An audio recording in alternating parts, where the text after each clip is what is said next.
Hello, everyone, and welcome to North Alabama Law Review presented by Johnston, Moore & Weston. I'm your host, Carrie Smithson, and we're happy to have you with us today.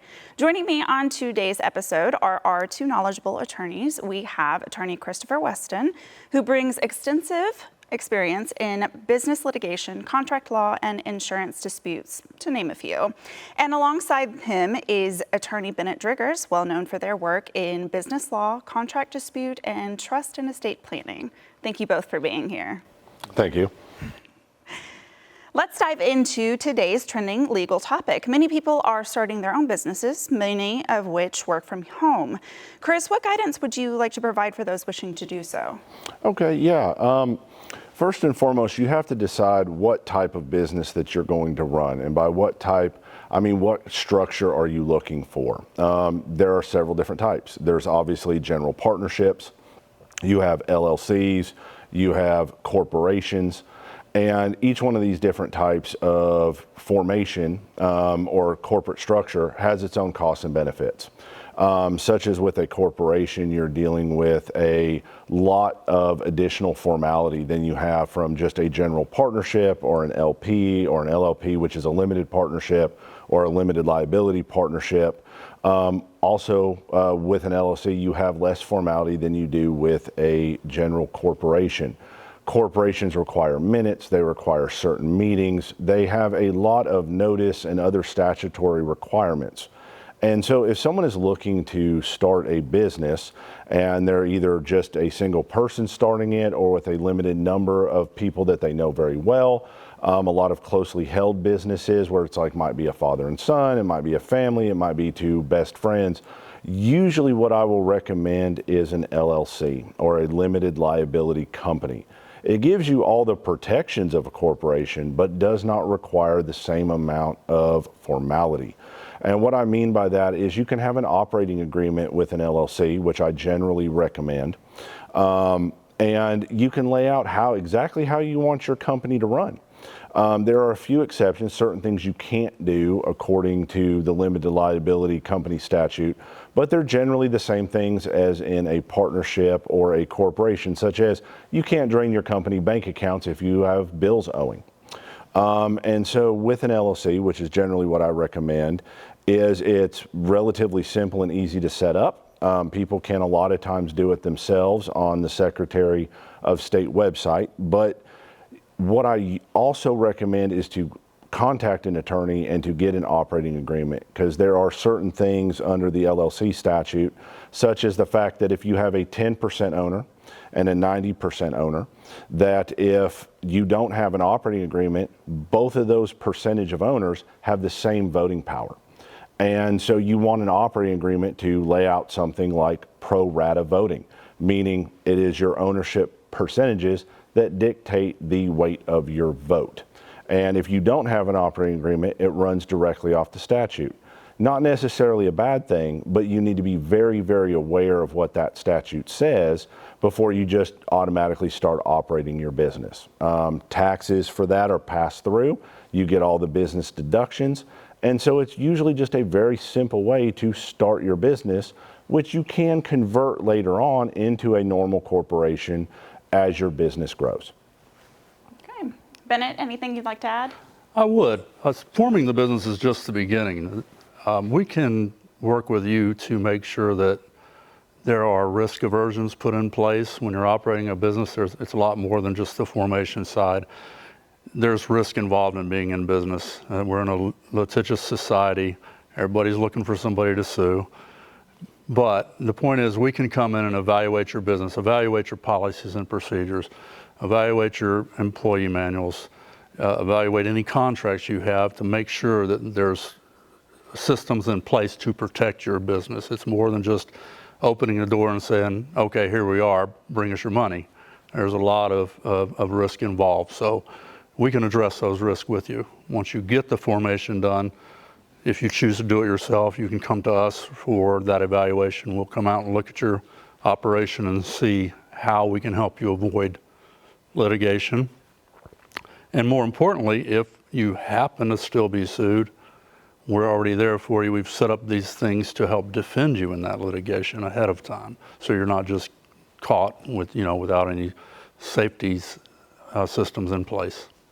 Okay, thank you. So we've had some questions submitted and would love to hear your legal opinion. The first question is, if I bought a car from a friend and he never gave me the title, is it still legally mine? Is that one for me? That one's for you, Bennett. Right. Yeah, start that one off. That'll be that fun. one. Great. So yeah, there's a couple of things there. If you don't have the title, there could be a problem.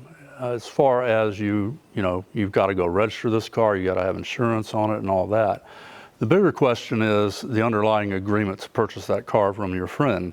And you've made this agreement, you've paid your money, you've gotten the vehicle. Now it's going to be up to them to provide a clear, clean title to that car. If they don't, your recourse is obviously to sue them to get that clean title, because when you purchase a vehicle, they're in turn promising you for a clear title and the vehicle for the monies you paid. There's a lot to unwrap there on how your agreement came into place and things like that, but I would advise that never just step out and purchase a car if you haven't even seen the title, or at least seen that they're making payments to someone and this person holds the title with a lien on it. So when you pay that car off, you end up getting the title.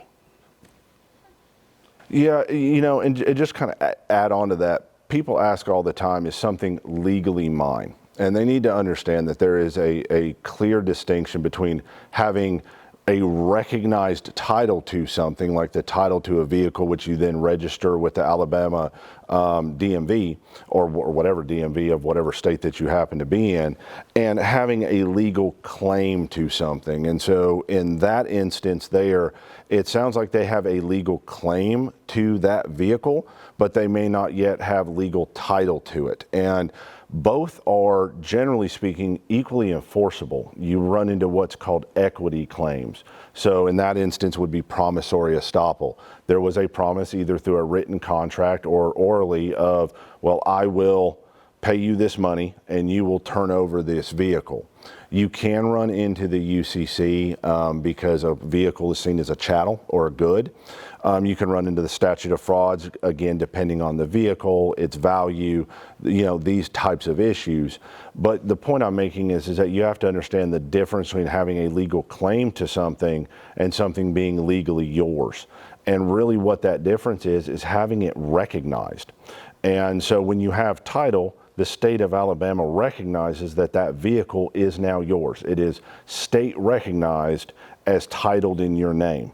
Now, that doesn't mean that you are just out of luck if you do pay money for something and you don't get that title for it, such as in a case where you're defrauded or, something happens to the seller. That does happen, where, they get into a car accident, hopefully not, or, they move or something happens before you can transfer, then you still have legal claim to that vehicle in almost every instance. There are a few exceptions depending on the agreement, but you do have legal claim, and that legal claim is enforceable. Thank you. All right, so the second question is for you, Chris. Is it true that if someone lives in your house for a certain amount of time, they can legally claim it? That very much depends on the circumstances. Now, they don't have a right to legally claim title to it again, but having claim to residency there or having a right to stay there is a different question. So again, we're dealing with legal claims versus legal titles again. So if you let someone stay in your residence outside of something like adverse possession, which basically they have it to your exclusion, that doesn't seem to be what they're asking in that question. It's basically if they let someone stay with them for an extended period of time.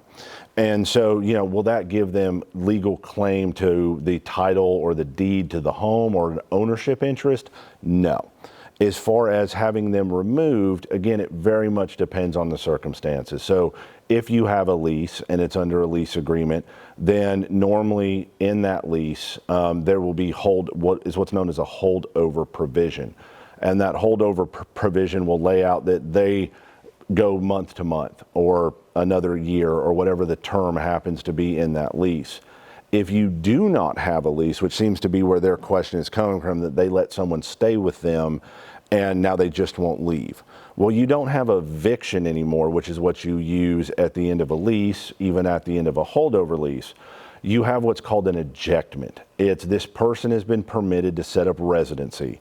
So 1 week or 2 weeks or maybe even up to a month that they're there, you're not going to have that problem. You say you want them gone, they won't leave, you call the police for trespass. Incidences like what they seem to be talking about there is when someone's been there for 6 months, like they've allowed a family member to stay with them or a friend to stay with them. Well, if they start getting mail there, if you allow them to start getting their bills there, if they're, paying parts of utilities or food or whatever it is, and they have set up a permanent residence there, much less if they've set up what's known as a domicile there, where such as they've maybe reported it to a child support court that is where they live. Well, what you have there is a much more permanent placement of where their residence is. And that's when you start to run into problems. And in that instance, you need an ejectment. It is saying, well, I let them stay. It is not under a lease. It's not arm's length. There wasn't really rent paid separately, but they've outstayed their welcome. And then you have an ejectment, and it is a different set of paperwork and a different claim. It's a little bit more involved than an eviction, but it is not an insurmountable hill, but you do need to have a little bit of specialized legal knowledge to know how to do that. But also understand that, whether or not something is an ejectment or an eviction is very fact specific, such as if you had them paying rent, a lot of times, even without a lease, it will be seen as an eviction and not an ejectment. So the distinction that I always lay out with those is, did you allow a friend or a family member to stay with you for a really long time without having to pay anything?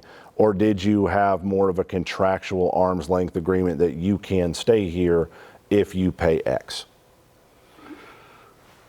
I would also add that there are legal remedies available. Don't think you can go in there and throw them out on their head. That's not the right answer. You could be in a lot of legal trouble at that point. So, if you have questions, contact us, contact an attorney, get advice on the legal remedies available under the law so you're not breaking the law. And then you're the one standing there thinking, well, why am I in trouble? This is my house. I can do what I want. Well, you can't in certain circumstances. So be cautious, seek legal advice, and don't do anything you could regret. So before you let anyone move into your house for a long period of time, probably a good idea to talk to a lawyer. Yeah. Okay, thank you. Hello, and welcome to Legal Minute with Mickey Gentle of Johnston, Moore & Weston. Today's topic, custody mod and PFA. Sometimes it becomes necessary to modify a custody arrangement, and this can be a difficult process because the burden of proof lies with the parties seeking the change. In custody modifications, there are two possible standards that a court can employ. The couch standard, also called the best interest of the child, looks to what is in that child's best interest. This is the standard that is employed when the previous custody order awards joint physical custody. The McClendon standard states that a parent seeking to modify a previous custody decree must demonstrate that a material change in circumstances has occurred, that the change in custody would materially promote the best interest of the child, and that the benefits of the change of custody would outweigh any negative disruptive effects that are brought on by the change. So going a little bit deeper into eviction, this next question actually kind of surfaces that topic. Can my landlord evict me because they don't like my boyfriend staying over? Now this one's for you, Bennett. Great question. So one thing you've got to look at is the terms of your lease. There are certain terms that landlords put in leases to allow somebody to stay there as a guest for 2 weeks, but no more. And then it would be considered a breach of your lease if you allow somebody to just move in. So it doesn't matter whether they like them or not, there are still situations where you can be in violation of your lease. So if you have questions about that, again, contact an attorney that can help guide you through that process. But just because the landlord doesn't like anybody that's living there doesn't give them the right to take any particular action. Now, in most cases, if that person is doing some bad things or breaking the law or something like that, absolutely have the right at that point. But those terms, again, would be in your lease. So get some advice, have somebody look over your lease, and make a decision after the fact. Yeah, and just to add on to that is, again, this comes down to contract. Again, a lease, like an insurance policy, like software agreement, it comes down to the terms of your agreement. And so if you have a written agreement, go by those terms. If the contract is silent to it, then that's when you run into more of a gray area. You get, representations that were made outside of that lease agreement. And it becomes very, very important at that point to talk to an attorney, because when you have an ambiguous term in a contract or a non-existent term, you have to look at the statute, you have to look at the intent of the parties, you have to look at other things that were said or not said, and especially if you do not have a lease, a lot of times it's going to come down to what is seen as reasonable, and whether or not something would have been implied consent. That doesn't apply as much when it comes to lease agreements, but like if it's not a boyfriend and it's your child and you rent a place, well, yeah, the landlord is not, generally speaking, going to be able to throw you out because you brought in your minor child when you are their parent or their legal guardian. Boyfriend can be a little different, and it really comes down to the intent of the parties.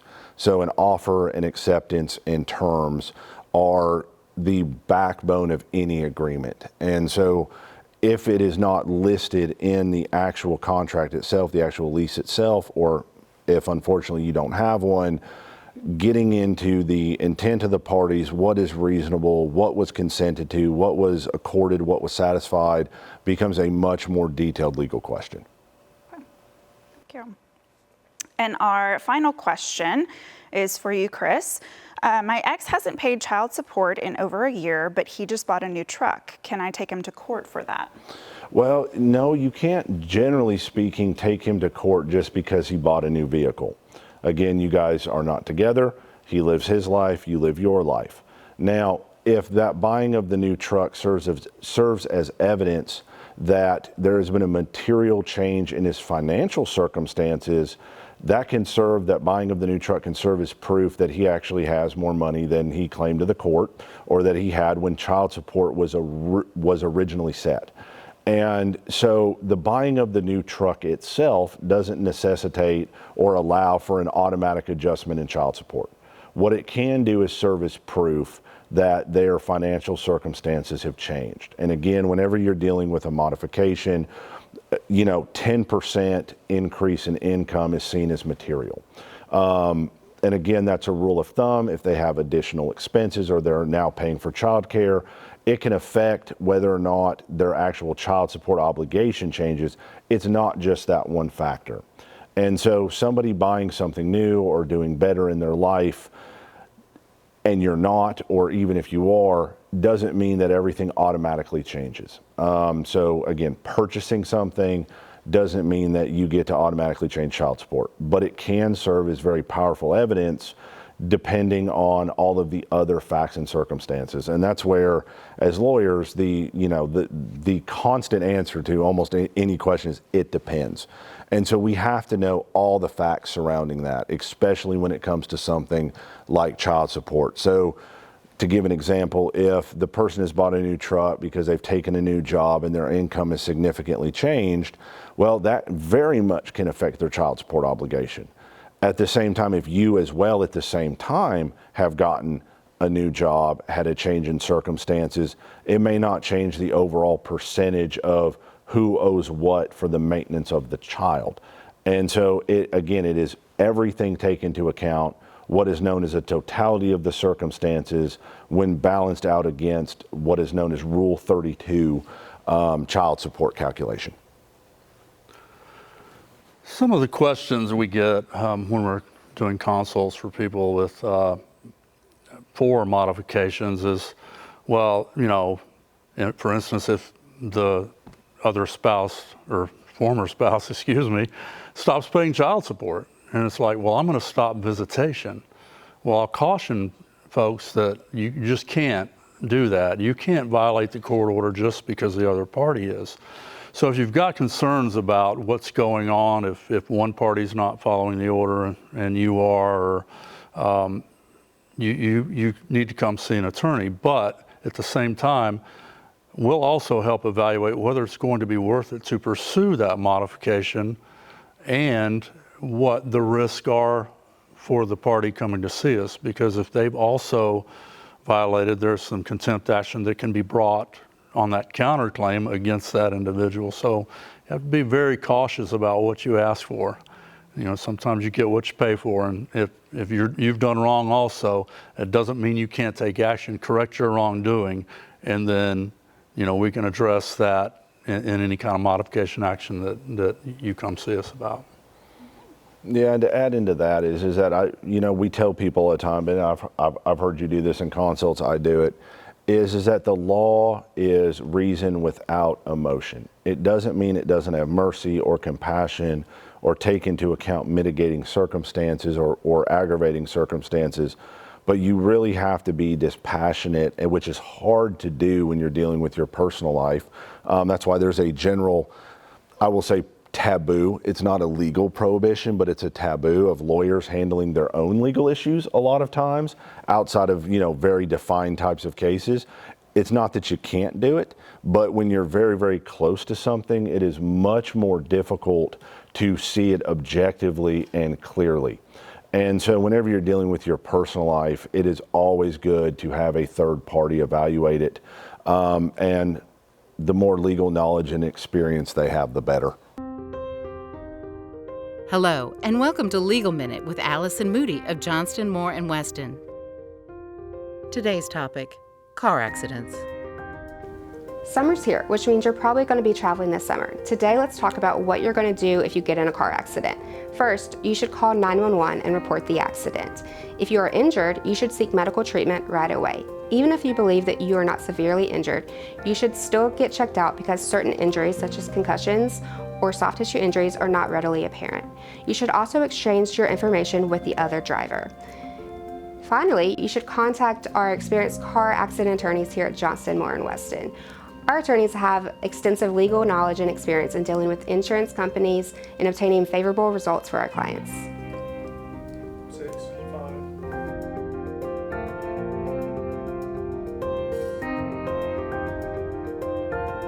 All right, so quick question. If I'm starting a business, what are the kinds of contracts or insurance that I would need to begin that process?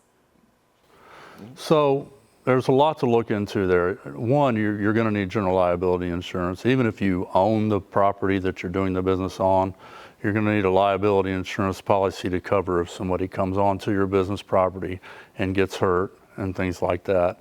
The other thing is, if you have a lease, landlords will require certain policy limits in those leases. So you want to make sure that you've done everything you can. Well, you don't have a choice. You've got to meet those policy limits when you set up those insurance policies in your leases. The other is, what are your exposures? If you've got employees out there driving company vehicles, you really need to look at that and what exposures the business has to risk, and get with your insurance agency and talk to them about those exposures and how do I cover these gaps so that I'm not sitting here holding the bag if something really bad happens or occurs. I mean, there's many things that can happen. The second part of that is, if you have employees driving company vehicles, ensuring that they have valid driver's license and they are insurable and they haven't had any DUIs or any reckless driving charges or speeding charges in the past that are, one, going to affect your policy and also increase your risk if you as a business owner know about those DUIs or speeding tickets or anything like that.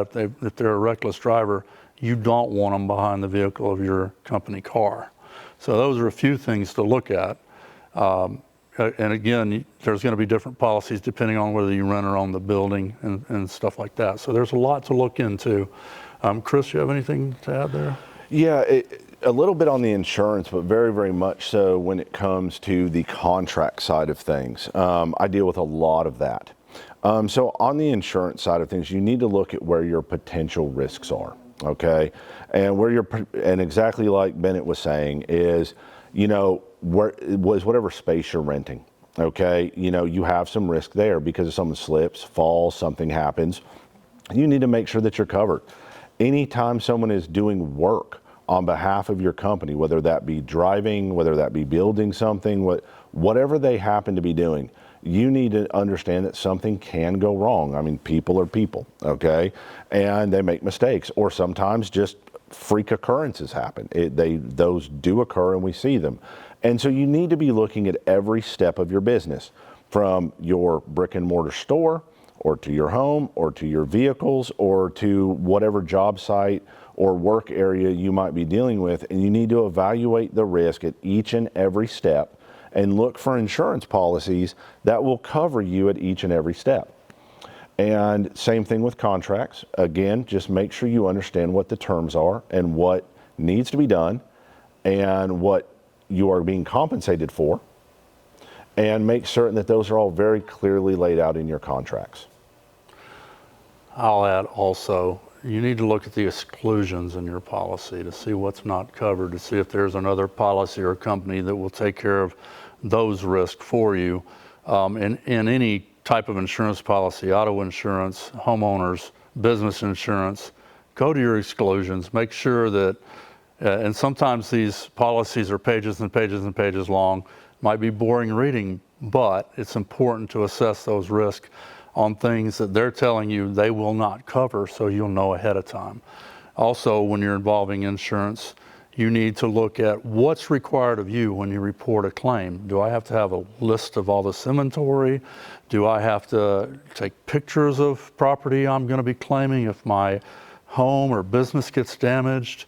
You know, all those kind of things need to be looked at in any kind of insurance policy. So make sure you go through that. If you have questions, go see an attorney, go to your insurance agent and say, hey, what's up with this? What can we do about this? So there's a lot of avenues to take care of that. Well, that wraps up another episode of North Alabama Law Review. A big thank you to our attorneys for sharing their expertise today, and thank you to our viewers for tuning in. If you have any legal questions you'd like us to answer in the future episodes, email us at legalhelp@jmmtlawfirm.com. We look forward to hearing from you. Hello, and welcome to Legal Minute with Tiandria Leonard, presented by Johnston, Moore & Weston. Today's topic, swimming pool liability. Summer is here, and if you're a pool owner, you're probably planning a few parties. As a pool owner, you are legally responsible for what happens in and around your pool, even if someone's a trespasser. Pools are classified as an attractive nuisance, which means the law recognizes that they can draw in children who may not understand the risk. If a child wanders into your yard and gets injured, you could still be liable even if they are not invited. Here are a few things pool owners should do. First, install a fence with a self-locking gate. Second, post clear warning signs. Third, supervise at all times. Accidents can happen. And finally, check your homeowner's insurance to ensure it covers pool-related incidents.